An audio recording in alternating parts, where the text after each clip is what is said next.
I am acutely aware. I started worshiping at this church in 1975. 1975, where were you, some of you? You were not even an idea. 6 years old. And I've seen all these facilities grow. All these were not there. All these. We started something called a journey of faith, and this was built.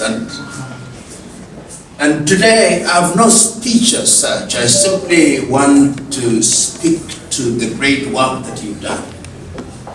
The Salanos and the dual models. In Kiswahili wanasema samaki mkunje angali mbichi. Samaki mkunje angali mbichi.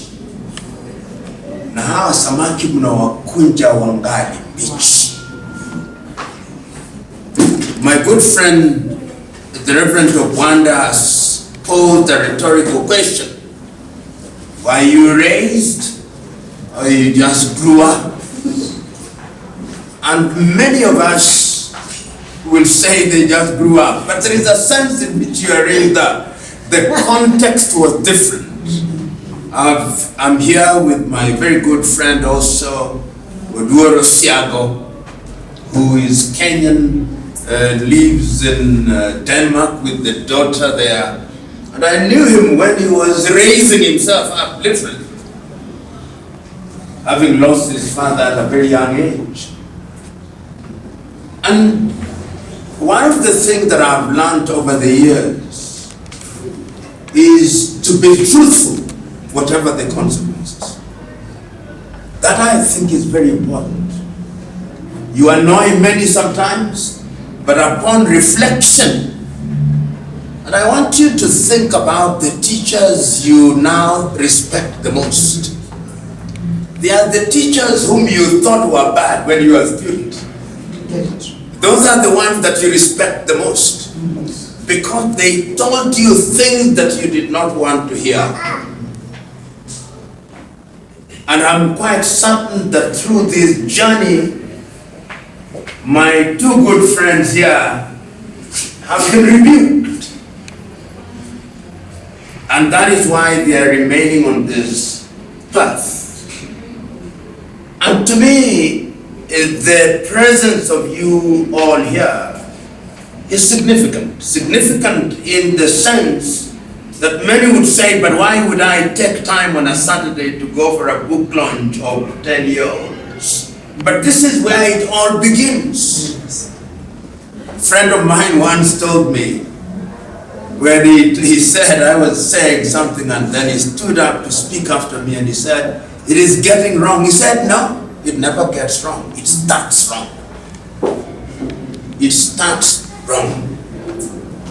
But when you are starting, you must remember how to finish.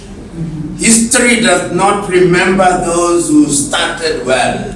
History remembers those who finish well. So it is very critical that you remain on the right path. And that is why mentorship then becomes very critical, so that you are able, of course, history is replete with people who change. The human mind is capable of changing people to do the right things. But when one is deliberate, as you have been deliberate, you must be commended. And these two jewels must be protected. It is important because the path they have chosen is a difficult path. They are mature above their ages. It is the good doctor here who, when delivering her short speech, said that their age mates are busy competing for who will bear the remote control. Yes. They are busy thinking of which one they will take. Is it the combo with the Coca-Cola or the combo with the Pepsi? Yes. But they are here taking time and showing courage. When I received their email and then invited them to my office to come and see me. And then they asked me to write the foreword to the book. It is very easy to ignore. But one of the things that I've learned over the years is to respond to every email. It doesn't matter who writes it. I respond to every email. Respond to every WhatsApp message, because you never know whom you are impacting. And all of us, therefore, are here to celebrate these young people. And the very fact that they have invited us here is a cry to us to mentor them. They are going through a space. They will be adolescents at a certain time, and they will need to be nurtured. They'll need to be protected. They'll need to spread this good message so that 15 years from today, they still have a testimony to give, that they have matured, and it is you who will help them mature and help them in that journey. The doers, you are in the prayers of everybody here, because we can identify the good things that you have started doing. Be faithful. And I urge people, if you can't read, I always ask, particularly my Christians who, contrary to the instructions of Jesus Christ and God, Christians tend to be very judgmental. We are quick to judge. He's going to hell. I don't know who told them that people are going to hell. As to whether who is going to hell or not, that is God who knows. And I tell people that if there is any books that you should read, the Bible. The Bible. You can forget reading about everything else, but read the Bible. And I tell people to also read the Quran. I read the Quran. I have it. And I tell people to read the Bhagavad Gita, the Hindu holy book, which is just but a song in the whole poem, the Mahabharata. Why do I say this? Because these holy books, somehow it took great effort to put them together. So there is every wisdom there. You have just asked to be read the Psalms of David and the prophet Isaiah. They are deep. You are going to read them within context. When you have time to read this book, the world through a child's eye, you'll have occasion to see their worldview. And I want to read the foreword that I wrote to this book. Ariel and Ariella are twins in fact, and twins in spirit.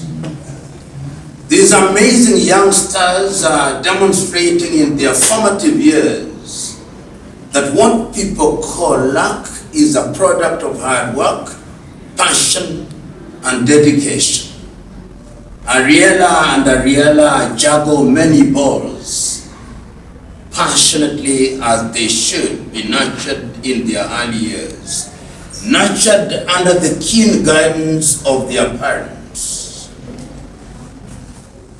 who deserve commendation. If it is true, and it is, that a good day reveals itself in the morning, then Ariel and Ariella's journey will be paved in gold. Of course, there will always be bumps, but I believe that they have the ability to overcome and scale even greater heights. This little book is a key that will open doors for the impressive and incomparable duo models. That is my brief foreword. And Kiswahili, sijui nyinyi wa Kenya mudu Kiswahili vizuri. But there is a Kiswahili saying which says, wali wa kushiba huonekana kwenye sinia. Mnanielewa? Wali wa kushiba. You know, in the Swahili culture, unaweka wali when we in sinia. So if you see wali wa kushiba, itakuwa imejaa pomoni. Sema huu ni wali wa kushiba. Inaonekana kwenye sinia. So that even if you invite somebody to participate in the meal, he or she comes confidently. Have you ever gone to visit people and you are invited to join and you look at the ugali and you say, this one, even for me alone, is not sufficient. So why am I being invited to this one? You get the point. Lakini wali wa kushiba huonekana kwenye sinia. And then they say, pia kwa Kiswahili, safari ya Ijumaa huandaliwa Alhamisi. Mnanielewa? Safari ya Ijumaa huandaliwa Alhamisi. If you want to go on a journey on Friday, you prepare on Thursday. Mnanielewa mkamba kivingine? Yes. Because the whole idea is that life is a preparation. Wow. And they are being prepared to confront many things. And the day today that we live in, and I'm going to conclude very shortly, is this. They don't live like the world in which you and me live, which was very structured. Yeah. If you are in rural Kenya, in Kikuyu land, or Kamba land, or Luo land, or Luhya land, you went to school. I was in my rural school up to standard 5, then I came here in St. Patrick's in Maringo. And for 1 year you never come to town. What are you coming to town to do?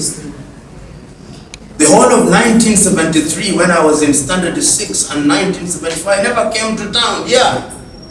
When we wanted to watch Safari Rally, would be where Dunham now is. And we watch it there. There was a library in Makadara.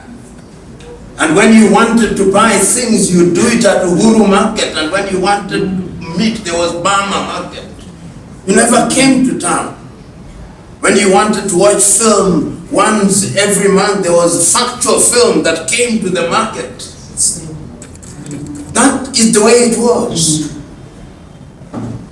And you who are not raised but grew up, Yes. you are also raised up, even if it is rural Kenya, you'll be rebuked by the entire. I mean, if you remember those days, you made a mistake, and people you are playing mates would say that you did something, whether you are going to the river or to, then any adult could beat you up. And when you went home and said you are beaten up, you'd also be beaten up further by your parents. Yes, That was the raising up oh yes. that the society took. And in their unguarded moments, I do not know how many of you have read Chinua Achebe's Things Fall Apart. And if you do, you will discover a character there called Okonkwo. And Okonkwo never told any of his wives or children that he loved them. But one day the daughter called Ezinma heard him saying something positive about him. But it was not intended that she would hear. They may not have said you are beautiful, but they thought so. Wow. That is the way context defines how you are raised up. Today, we live in the era of affirmation. So if you don't affirm your children, then they grow up thinking that they have not been affirmed. Because the society has become a lot more, if you live in gated communities, Yes. and the best that your children see is either Sunday school or play groups and that kind of thing. The toys that you people are now buying for your children, we made them out of soil, out of abandoned wires, hangers. You made all these things. So this deliberate effort that we have made, in my view, as I conclude, is one that is commendable. And these young people, I pray and hope that they will grow spiritually guided. I say this, there is a story in the Bible where Christ rebukes the rich young man. You go and read it later. But I was imagining to myself, this rich young man, how was he brought up? How did he come by his wealth? Was it inherited? Or he worked for it? I suspect it was inherited. It was inherited. And I suspect that when he was asked the question, and there are enough pastors here to correct me if I'm wrong, is that he said that all these laws, the laws of Moses that require that things should be done, I've followed them. And it was the case that if you had followed the law of Moses, the Pharisees said you are now one-way ticket to heaven. And then Christ says something that is very unusual. That now go and sell those things. Those things that you have. Go and sell them and follow me. And the young man went away dejected. After that, we are not told what happened. It is Christ who makes a rhetorical statement and said that it shall be difficult for a rich man, it shall be easier for a camel to get through the eye of a needle than for a rich man to get into heaven. Some people think that Christ was saying that it's wrong to be rich. No, he was not saying such. He was simply saying that you must be clear to what really defines you. And that is how I understood your speech when you were talking about values, and you went out to emphasize character. But what is character? What is it? Christians, particularly in you ambao mmeokoka, you are fond of saying, I was in my rural home, they even tell you when they are, before they start eating, used to have an aunt who will tell you, in 1956, on the first day of November, Monday, at exactly 2 a.m., the Lord appeared unto me. So very good, I have no problem with the Lord appearing unto me. But I want to see your behavior, not what you are saying. You can say you can make all the claim, but is your life a testimony to what you are making the claim about? In other words, when I see you have gone into restaurant and I ask these young waiters, are you born again? Are you a Christian? And 8 out of 10 times I'm right. Because you see by their conduct, they don't have to tell you. When I looked at these young people presenting themselves, the very first time they were here, and the father told them to come here, and then somebody was saying, we can't hear you. But when you called them to deliver the speech, none of you told them to raise their voices. None of you complained about the level of the voice. Why? Why is it that when they were here initially, you are saying raise your voices, but when they came now, at their appointed time, nobody reminded them? Why? I'm not going to give you the answer. The answer is not far to seek. People discover themselves and their moments in different ways, and that is when their true character comes out. There is a book which I commend to all of you, is written by Nikos Kazantzakis, Zoba the Greek. Nikos Kazantzakis, Zoba the Greek. And in one of the instances in Zoba the Greek, there is a character who sees a butterfly in the process of changing from the pupal level to now begin to fly, and then he tries to blow it up to expedite the process of change. And he is told, don't. Nature must be allowed to take its course. So in as much as they are growing and they are prodigies, these are child prodigies, don't push them too hard. Let them be and only guide them. Many parents have tried to achieve through their children that which they themselves did not achieve.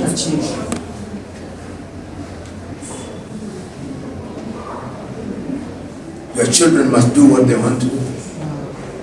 I wanted to be a doctor and I failed my examination. Now my you must be a doctor. You must be an engineer. And testimonies now exist where children have gone to the university and their engineering degree and came and told their parents, this is your certificate. I'm going to be a DJ. There are those testimonies as we speak. Yes. Let people express themselves and be good at what they want to be. Wow. Being a good DJ. Some want to be a model. What is wrong with being a good model? Some want to be a singer like you. What I want is to be a good singer. A singer who can give a testimony to the world. So these young people, let them be. And our duty is to assist them, to give them the wind so that they may fly. And in that way, they will make a contribution to their communities. So, doers. The next thing I want to see is that they do a model line so that when we go to children's clothing, it's called the duo models. You'll get another name. Wow. And start slowly. I'm sure you are writing the second book. Yeah, you must now begin to looking at next year when you turn 11, we want to see another one. We want to see another one, and this book must be translated into Kiswahili. Wow. Yes, it must be translated into Kiswahili. And when it's translated into Kiswahili, I want them to begin to, in a small way, and we can assist. They are now the ambassadors for our foundation. And one of the things that we want to assist in is to slowly get them into spaces where they begin to go to Kibera Olympics Primary School. Wow. They go to a school, Daima Primary School, St. Patrick's Primary School, St. Anne's Primary School, and have clubs, little clubs, so that they create others like them. And I conclude with this. You who are prayerful, you remember, and I've always found this, and the Reverend of Wanda will remember this. You know, there is nobody in the Bible who does not have a mentor. Serious individuals. Because, and this mentorship thing is not about age. Because Aaron is young, is older than Moses. But yet one can say that Moses is Aaron's mentor. And the things you can't do well, I've always asked, can be done through others. Because one of the complaints of Moses is that he is slow of speech.